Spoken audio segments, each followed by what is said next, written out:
All right, here is chapter 9 for you. Chapter 9 is called Wilbur's Boast.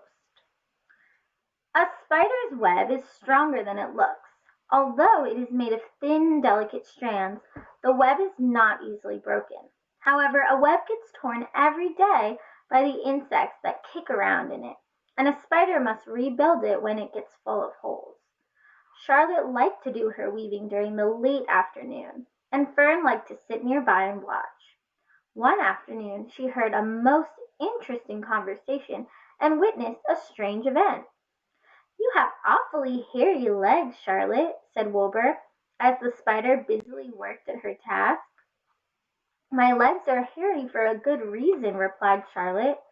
"Furthermore, each leg of mine has seven sections: the coxa, the trochanter, the femur, the patella, the tibia, the metatarsus, and the tarsus." Wilbur sat bolt upright. "You're kidding," he said. "No, I'm not either." "Say those names again. I didn't catch it the first time." "Coxa, trochanter, femur, patella, tibia, metatarsus, and tarsus." "Goodness," said Wilbur, looking down at his own chubby legs. "I don't think my legs have seven sections." "Well," said Charlotte, "you and I lead different lives. You don't have to spin a web, and that takes real work." "I could spin a web if I tried," said Wilbur, boasting. "I've just never tried." "Let's see you do it," said Charlotte. Fern chuckled softly. Her eyes grew wide with love for the pig. "Okay," replied Wilbur. "You coach me, and I'll spin one. It must be a lot of fun to spin a web. How do I start?" "Take a deep breath," said Charlotte, smiling. Wilbur breathed deeply. "Now climb to the highest place you can get to, like this." Charlotte raced to the top of the doorway. Wilbur scrambled to the top of the manure pile. "Very good," said Charlotte. "Now make an attachment with your spinnerets, hurl yourself into space, and let out a drag line as you go down." Wilbur hesitated a moment, then jumped out into the air. He glanced hastily behind to see if a piece of rope was following him to check his fall, but nothing seemed to be happening in his rear, and the next thing he knew he landed with a thump. "Oomp!" he grunted.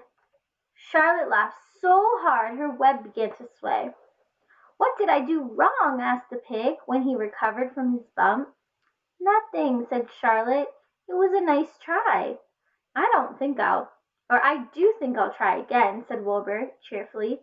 "I believe what I need is a little piece of string to hold me." The pig walked out to his yard. "You there, Templeton," he called. The rat poked his head out from under the trough.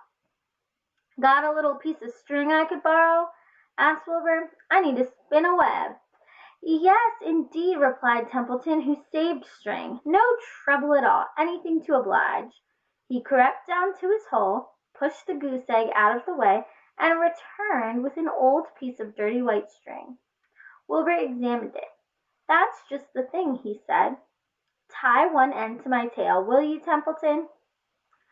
Wilbur crouched low with his thin curly tail toward the rat. Templeton seized the string, passed it around the end of the pig's tail, and tied two hitches. Charlotte watched in delight. Like Fern, she was truly fond of Wilbur, whose smelly pen and stale food attracted the flies that she needed, and she was proud to see that he was not a quitter and was willing to try again to spin a web. While the rat and the spider and the little girl watched, Wilbur climbed again to the top of the manure pile, full of energy and hope. "Everybody watch!" he cried, and summoning all his strength he threw himself into the air head first, and the string trailed behind him. But he had neglected to fasten the other end to anything, so it didn't really do any good, and Wilbur landed with a thud, crashed and hurt. Tears came to his eyes. Templeton grinned. Charlotte just sat quietly. After a bit she spoke. "You can't spin a web, Wilbur, and I advise you to put the idea out of your mind. You lack two things needed for spinning a web." "What are they?" said Wilbur sadly. "You lack a set of spinners, and you lack knowledge how." So This is a picture of Templeton tying the string to Wilbur, and then we have another picture of Wilbur jumping around.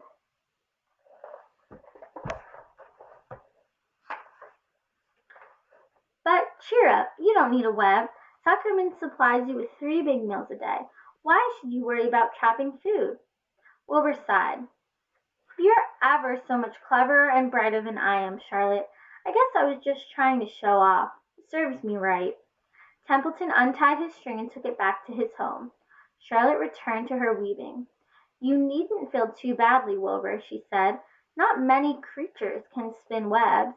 Even men aren't as good at it as spiders, although they think they're pretty good, and they'll try anything. Did you ever hear of the Queensboro Bridge? Wilbur shook his head. Is it a web? Sort of, replied Charlotte. But you know how long it took men to build it? 8 whole years. My goodness, I would have starved to death waiting that long. I can make a web in a single evening. What do people catch in the Queensboro Bridge? Bugs? Asked Wilbur. No, said Charlotte, they don't catch anything. They just keep trotting back and forth across the bridge, thinking there's something better on the other side. If they'd hang head down at the top of the thing and wait quietly, maybe something good would come along, but no.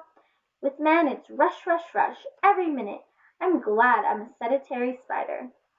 What does sedentary mean? Asked Wilbur. It means I sit still a good part of the time, and I don't go wandering all over creation. I know a good thing when I see it, and my web is a good thing. I stay put and wait for what comes. Gives me a chance to think. Well, I'm sort of sedentary myself, I guess, said the pig. I have to hang around here whether I want to or not. You know where I'd really like to be this evening? Where? In a forest looking for beech nuts and truffles and delectable roots, pushing leaves aside with my wonderful strong nose, searching and sniffing around the ground, smelling, smelling, smelling. You smell just the way you are, remarked a lamb who had just walked in. I can smell you from here. You're the smelliest creature in this place. Wilbur hung his head. His eyes grew wet with tears. Charlotte noticed his embarrassment and spoke sharply to the lamb. Let Wilbur alone, she said. He has a perfect right to smell. Consider his surroundings. You're no bundle of sweet peas yourself. Furthermore, you are interrupting a very pleasant conversation. What were we talking about, Wilbur, when we were so rudely interrupted? Oh, I don't remember, said Wilbur. It doesn't make any difference. Let's not talk any more for a while, Charlotte. I'm getting sleepy. You go ahead and finish fixing your web, and I'll just lie here and watch you. It's a lovely evening. Wilbur stretched out on his side. Twilight settled over Zuckerman's barn, and a feeling of peace. Fern knew it was almost supper time, but she couldn't bear to leave. Swallows passed on silent wings in and out of the doorways, bringing food to their young ones. From across the road a bird sang, "Whip-poor-will, whip-poor-will." Lurvy sat down under an apple tree and lit his pipe. The animals sniffed the familiar smell of strong tobacco. Wilbur heard the trill of the tree toad, and the occasional slamming of the kitchen door. All of these sounds made him feel comfortable and happy, for he loved life, and loved to be part of the world on the summer evening. But as he lay there, he remembered what the old sheep had told him. The thought of death came to him, and he began to tremble with fear. "Charlotte," he said softly. "Yes, Wilbur? I don't want to die." "Of course you don't," said Charlotte in a comforting voice. "I just love it here in this barn," said Wilbur. "I love everything about this place." "Of course you do," said Charlotte. "We all do." The goose appeared, followed by her 7 gooselings. They thrust their necks out and kept up a musical whistling, like a tiny troop of pipers. Wilbur listened to the sound with love in his heart. "Charlotte," he said. "Yes," said the spider. "Were you serious when you promised you would keep them from killing me?" "I was never more serious in my life, and I am not going to let you die, Wilbur." "How are you going to save me?" asked Wilbur, whose curiosity was very strong on this point. Well, said Charlotte vaguely, I don't really know, but I'm working on a plan. That's wonderful, said Wilbur. How is the plan coming, Charlotte? Have you gotten very far with it? Is it coming along pretty well? Wilbur was trembling again, but Charlotte was cool and collected. Oh, it's coming all right, she said lightly. The plan is still in the early stages and it hasn't completely shaped up yet, but I'm working on it. When do you work on it? Begged Wilbur. When I'm hanging head down at the top of my web, that's when I do my thinking, because then all the blood is in my head. I'd be only too glad to help in any way I can. Oh, I'll work on it alone, said Charlotte. I can think better if I'm alone. All right, said Wilbur, but don't fail to let me know if there's anything I can do to help, no matter how slight. Well, replied Charlotte, you must try to build yourself up. I want you to get plenty of sleep and stop worrying. Never hurry and never worry. Chew your food thoroughly and eat every bit of it. Except you must leave enough for Templeton. Gain weight and stay well. That's the way you can help. Keep fit and don't lose your nerve. Do you think you understand? Yes, I understand, said Wilbur. Go to bed then, said Charlotte. Sleep is important. Wilbur trotted over to the darkest corner of his pen and threw himself down. He closed his eyes. In another minute he spoke. Charlotte, he said. Yes, Wilbur? May I go out of my trough and see if I left any of my supper? I think I left just a tiny bit of mashed potato. Very well, said Charlotte, but I want you in bed again without delay. Wilbur started to race out to his yard. Slowly, slowly, said Charlotte. Never hurry and never worry. Wilbur checked himself and crept slowly to his trough. He found a bit of potato, chewed it carefully, swallowed it, and walked back to bed. He closed his eyes and was silent for a while. Charlotte, he said in a whisper. Yes? May I get a drink of milk? I think there are a few drops of milk left in my trough. No, the trough is dry and I want you to sleep. No more talking. Close your eyes and go to sleep.